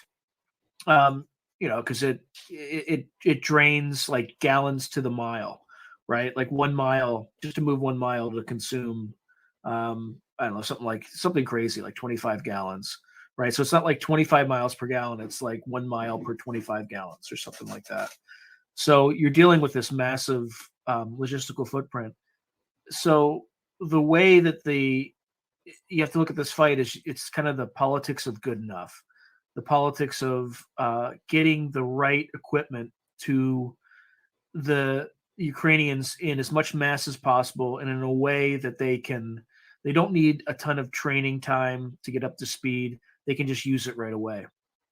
So javelins are perfect examples of that. The NLAW that the British have, another example of that. It sounds like the Switchblade, these kind of automated suicide bombing drones, are also fairly easy to configure and train people on. And what they do is, my understanding is, you send them up and they just loiter for a while until they find a target, and then they just dive on top of the target. So it would be ideal for this Donbass offensive that the Russians actually just started today, by the way. I think they started moving into they've been in the Donbass, but the last big push before May 9th, which is the Russian Victory Day, celebrating Germany. Like, that's the key day that Putin has to show some results. So he's going to kind of throw everything at the Ukrainians in the southeast, as soon as and as fast as possible. I think he has kind of 3 kind of operational objectives.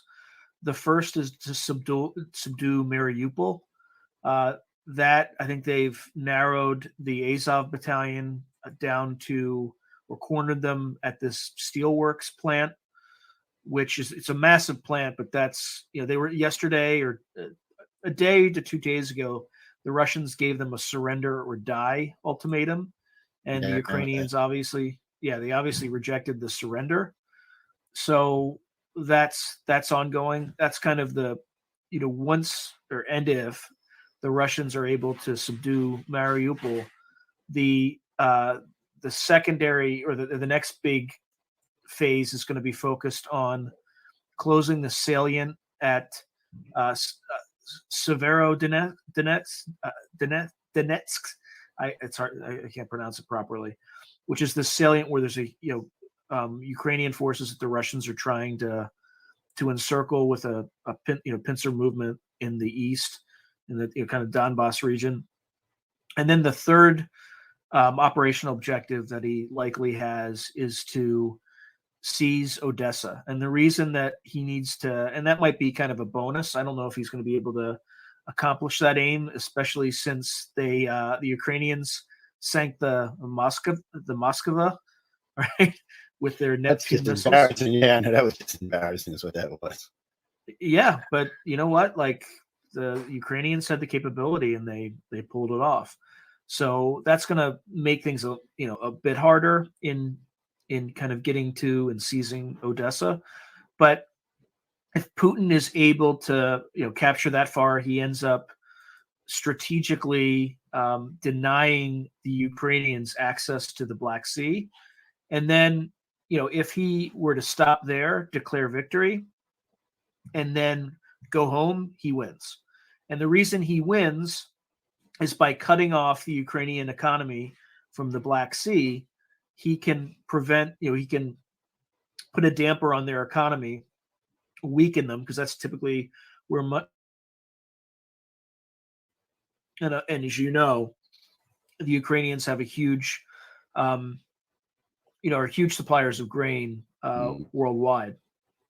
So if he does that, then all he needs to do is just kind of declare a victory, negotiate a separate peace with the West to get sanctions done, and then he just bides his time. The fact that the Ukrainian economy would suffer would be an obvious impact of this because of the denial of access to the Black Sea, and all he has to do is wait, and he can either wait until the current leadership, there's an election, and then he can kind of try to influence the election by cheating or doing whatever Russian dirty tricks he decides to do with the FSB and bribing people, taking advantage of corruption, and then just gets a result that he likes, and then in the long run he can kind of either neutralize or control Ukraine. So that's where I think what his end game is. The thing about Putin is, what people are conflating is the utter incompetence of the Russian military with Putin's ability to be a strategist. And at the end of the day, if I believe that my military was competent, and I believe that my intelligence services were providing me with an accurate situation of what's going on in Ukraine, I would have done the exact same thing that Putin did, right? Which was aim for a decapitation strike of the Ukrainian regime. And the reason it failed was not because it was a bad strategy. The reason it failed is, the assumptions that Putin used to come up with that strategy were dead on arrival. And those, the two primary assumptions again were, are my people telling me true? Is what my people are telling me true? And can my military pull this off? Which, I've been disappointed by the Russian military. I mean, first off, I remember the first 2 weeks. So you got a 40-mile long line of tanks. Now, if that would have been anybody but Ukraine, we'd have them out. We just did just 2 warthogs, and it would have been nothing left but a long line of destruction. And we wouldn't even try it. I mean, it wouldn't even be a big thing for us. So I'm thinking, I said, I know Putin watched this, one of the biggest armies in the world in less than 6 months in Iraq without any real effort. And I'm thinking, dude, what are you doing? You've got a lot of the same weaponry we do. What the hell is going on here? And, he got air superiority, a week, right? Well, semi-air superiority because they keep shoving javelins up his butt. But other than that, he seems to have a sort of air superiority there. But he doesn't seem to know how to use it. He's got the whole entire Black Sea. He does seem to know how to use it. It's almost like he's scared to really push the Russian military. He's scared they're going to break down or if they're going to be seen as incompetent. Really, truly, I mean, you've got a 40-mile thing of tanks rolling around Kiev, and you can't even take Kiev. I'm thinking there's something wrong here. Now, we're on General 8 now, right? The Butcher series we have now is what it's called. We're on General 8. I mean, how do you lose 7 generals in a war that ain't even a war? I don't know what to even think about that. I mean, the guy who used the cell phone, I'm thinking to myself, you're a general. You can't get through to Russia, to Moscow, so you pick up your cell phone knowing they're tracking these cell phones. You make a call, what do? They send a missile right to you. I'm thinking, really, dude? I mean, what kind of general were you again? It scares me to think that Russian military can be this incompetent. It's got to scare China, too, because China relies on them as the military to help keep the U.S. at bay. And right now, the U.S. is laughing its ass off going, dude, you'd be a fight for us. You'd have to use nukes, because without it, you wouldn't stand a chance. So, I mean, for China, it's got to be a little embarrassing, too. That's why they put all the nest eggs. It's just, I'm with you. I don't think Putin's been getting the whole truth. I think he did some things differently. If he was one, he's got a pretty decent sized Air Force. I mean, he could shift a big chunk of his air force and just basically fly wing to wing across the country and start leveling. He hasn't done that. I mean, there's things that worry me though, because if he gets in a bind, he may use something like mustard gas or a low yield, 2 kiloton nuke somewhere to end the war. Because I mean, he drops a 2 kiloton nuke. What's Ukraine going to do? Surrender? I mean, what else choice do they have? I mean, I think probably surrender. But I think in private discussions, like peer to peer between the American and Russian sides, I think the U.S. government has made it very clear to. And again, this is just speculation on my part, but I think the U.S. has made it very clear that if the Russians overtly use chemical weapons or low yield tactical nuclear weapons, and it's obvious, right? Because the Russians can, are pretty shifty when in terms of their use with like Novichok was like a new thing that they used in the past that nobody had ever seen before.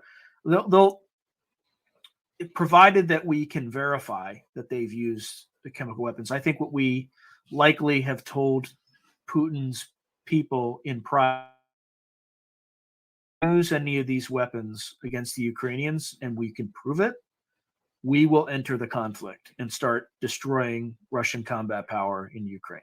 And I think that's all we need to say, because based on what we've seen in the initial days of the conflict, I think we could probably accomplish that task within a month. Oh yeah, I agree.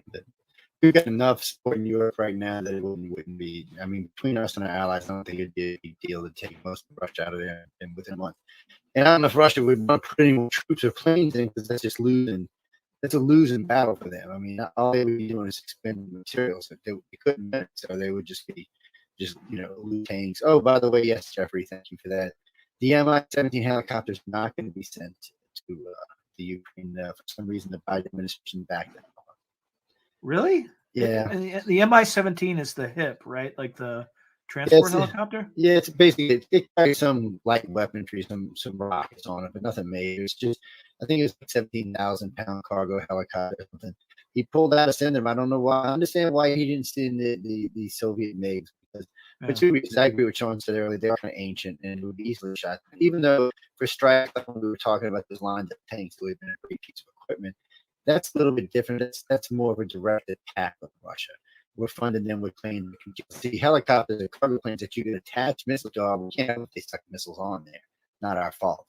We're just sending them cargo. For some reason, he pulled that out. And I noticed a lot of the other package I see on this list here, a lot of this is World War II era crap.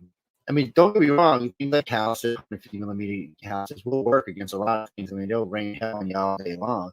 But really, true, we don't really, our own military really usually don't use weapons like that. Well, we have sophisticated drones and all kind of other little creepy weapons we got now. We've got robotic weapons. The United States is a whole different category than it was in its last two wars. So if you ever see us really deploy in a real force deployment, you can see all kind of new weapons like you will see. They'll probably, as a matter of fact, thanks to Putin, we're getting the railguns back. We're taking the railguns off the Zimwalt destroyers because I think it's $1 million a round or something.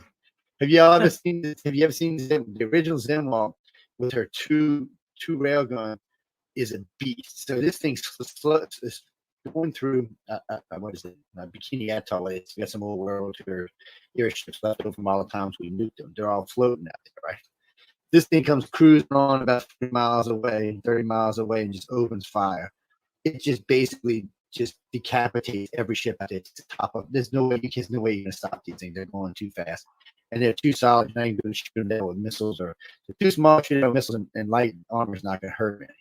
It's like cutting through the top of a ship with butter. So they decided to show you they had a frame for something they were building. I guess they decided to scrap.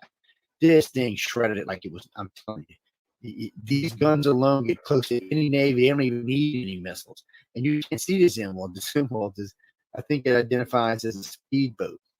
That's how little it looks on radar. It's radar crossing. So you're not even really going to know it's there until it's too late. And I'm telling you, you did not want to mess with this, and not including all the other weapons it has on board. But the destroyer was, I think, only 170 people.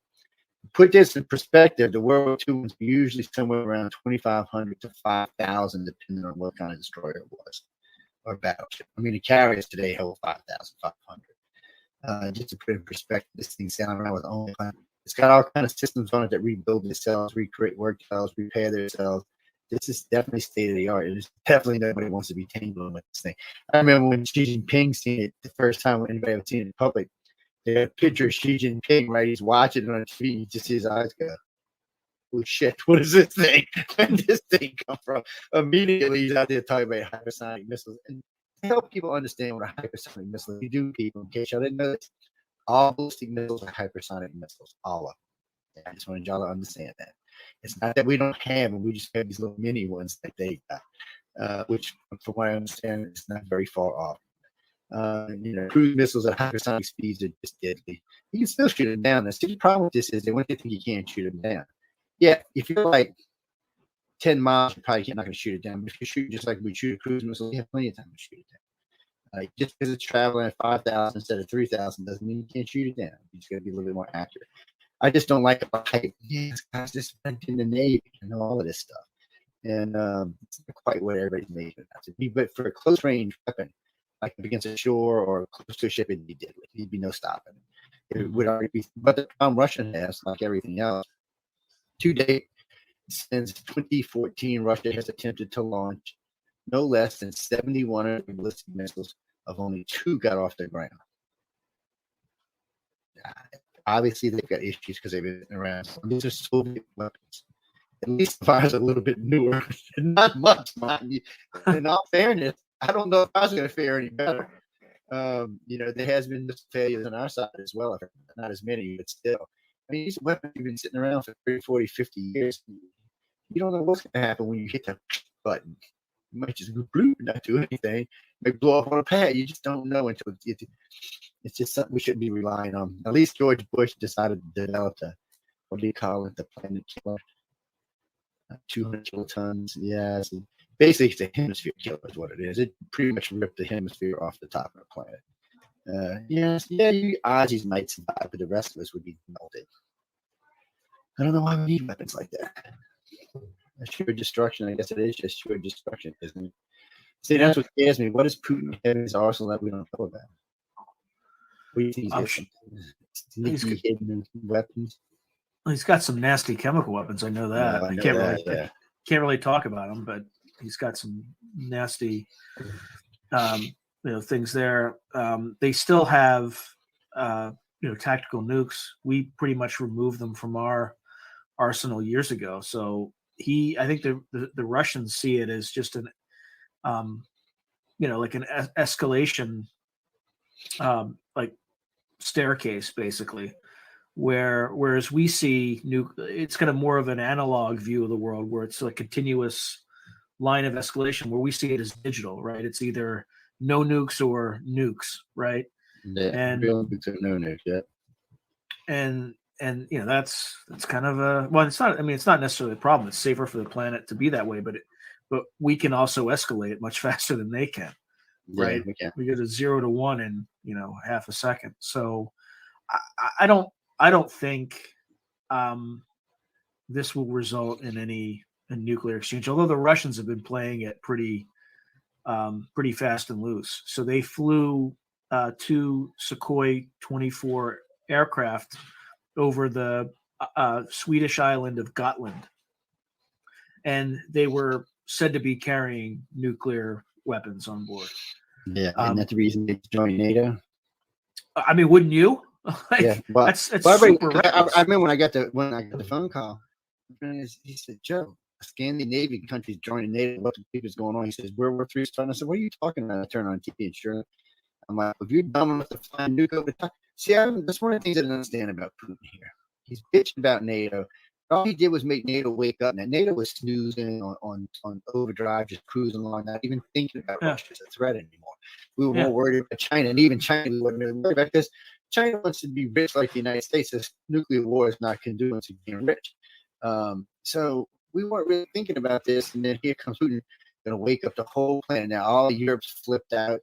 They're spending more money on NATO. NATO's deploying troops along the borders now, which we haven't done since the Cold War.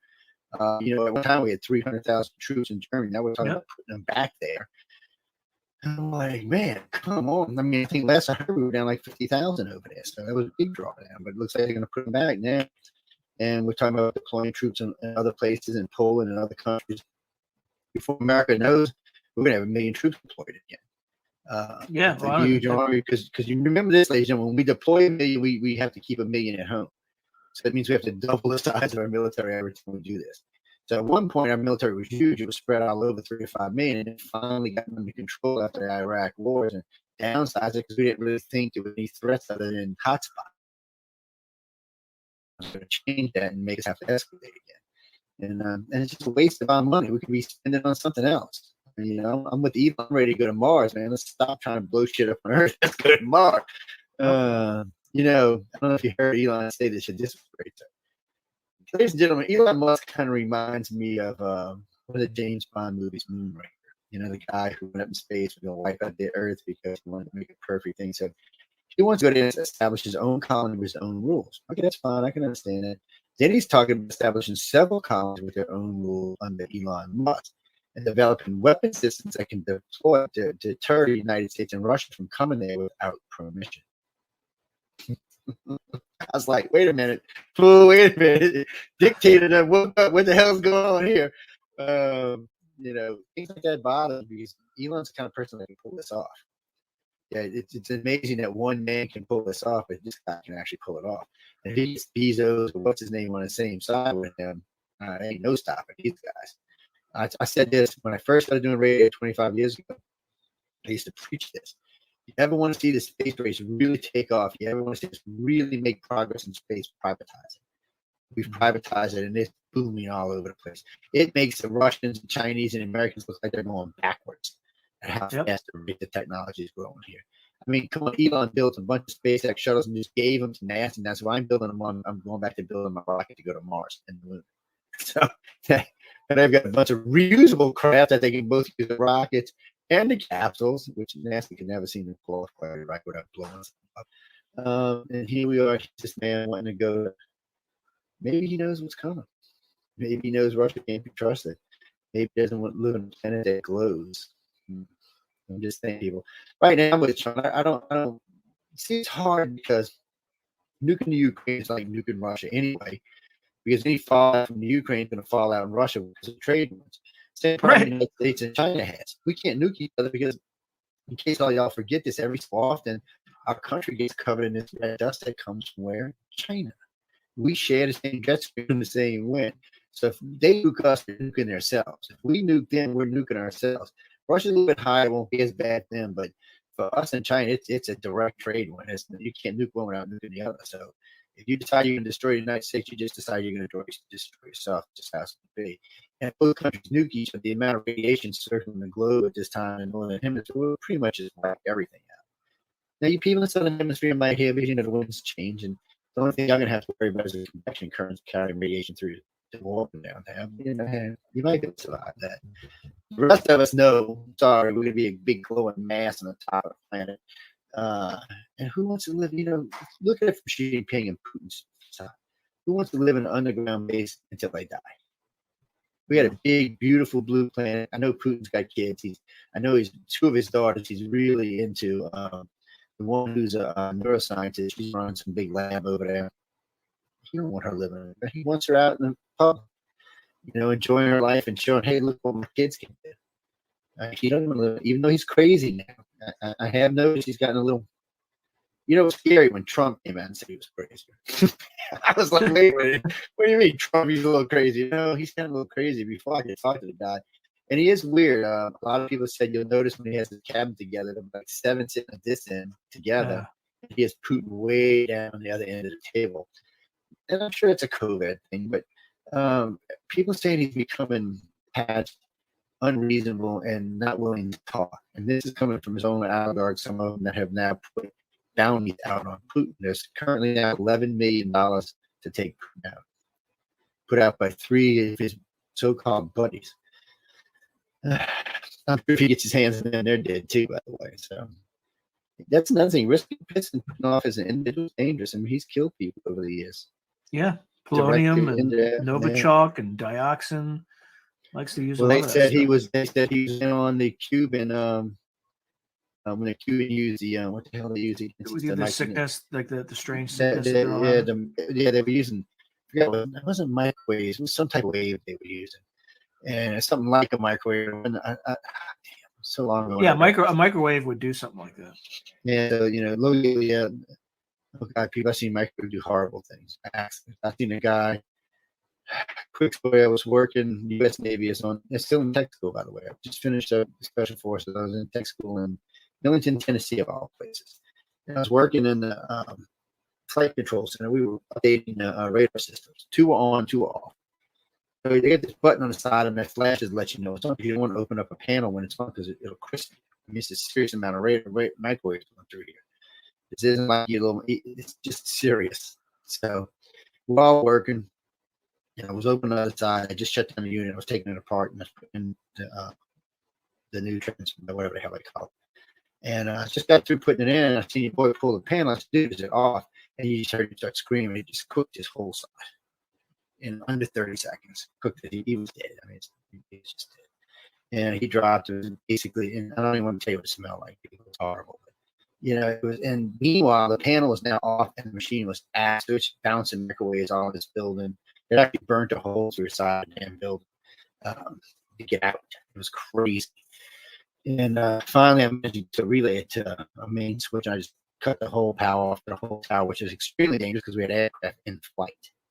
So they had to bring up these old two-way two-way radios. We had to get in touch with them and let them know that they were in circle mode until further notice, or were being pushed into another airport. I got a accommodation that would have to look like shit to that. And it's like he said, you got the old rib and the whole 9 yards. I said, you can keep it. He's too tired. I don't need no accommodation for somebody dying. It aggravated the shit out of me. It should have been, it was one of the things that just shouldn't have happened. It should have just never happened. And this guy wasn't even a rookie. I mean, he was actually one of the instructors. He just screwed up. He got lazy. He wasn't paying attention.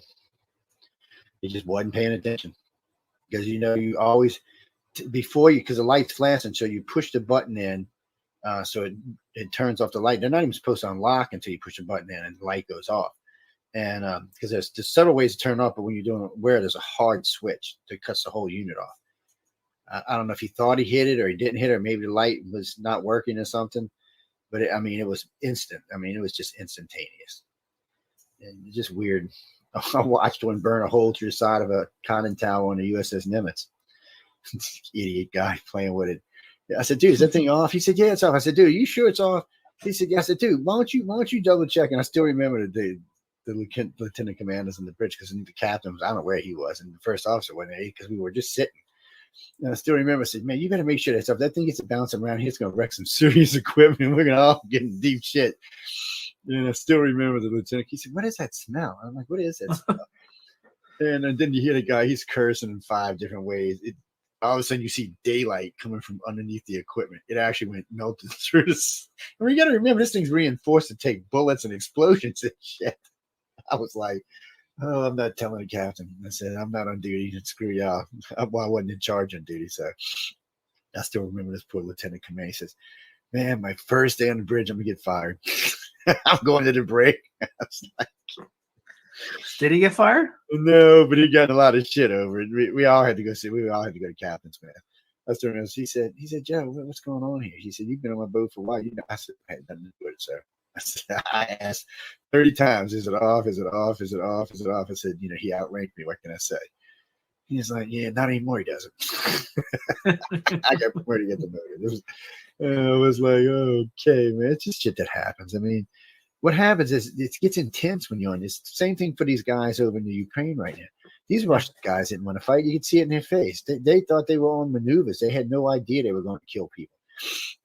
And it's hard to kill someone you ain't never killed anybody before. That's what makes the U.S. so dangerous. We've got 50 years of trained killers right now, and pilots. We've been fighting, for the last 50 years. So we're dangerous. But no, the rest of the world ain't like that. Russia hasn't.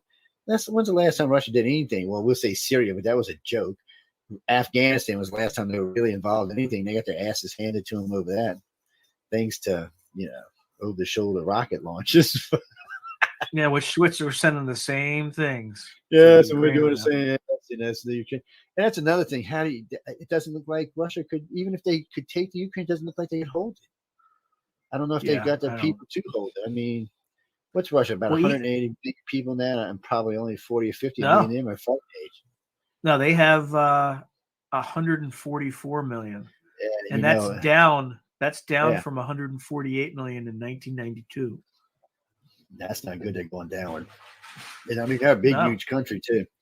And last I heard, they're older than their age. Over 60 age was almost 50% of the country. So I don't know, man. I mean, how do you go to war with a country like that?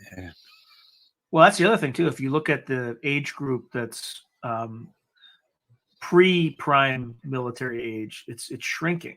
Yeah. So this is the last time they're going to be able to do anything, and they're going to burn through this generation. Then after that, they're not going to. They could have a demographic collapse. So Yeah, I don't know this what is the they're gonna last. do. This is the last chance that Putin had to do anything like this. But after this, they're done. Well, he can go borrow 300-400 million Chinese now. What the hell? What's 3-4? I'm sure Xi Jinping will have. Look, dude, I give you 300-400 million just to get them out of my country, man. I'll loan them with no expectations of getting them back, Putin. You keep them, whoever survives. Yeah, actually, you raise a point that I haven't even thought about. Like that's a potential point of leverage of China over Russia, whereas the Chinese say, "Hey, look, we might be able to get you out of this bind, but it's going to cost you." And then we might see the same, like the reverse thing we saw in Korea with 250,000 Chinese soldiers that show up overnight and surprise the Ukrainians. That said, the Chinese actually had a pretty good relationship with Ukraine. There was a lot of trade between those two countries. Yeah, so I doubt they would get involved unless maybe we got involved. Yeah, it's the only thing I'm worried about. Taiwan's is what's going to be the problem for China, and they want them back then, but obviously they don't want them back there to start war because it's different than Ukraine. This kind of bites to the Ukrainians, but Taiwan's more valuable to the world than the Ukrainians because of processors. So when you control 88% of all processors, well, yeah, you're way more valuable, and the world's just not going to let China have that technology. Excuse me, no. Why do you keep thinking we sail on the Agus cruises through the strait all the time? That's to tell you if you blow them up, we're going to blow you up. And nobody has an official protection pact. Technically, the United States is an unofficial protection pact with Taiwan. No one has an official one. I heard the other day,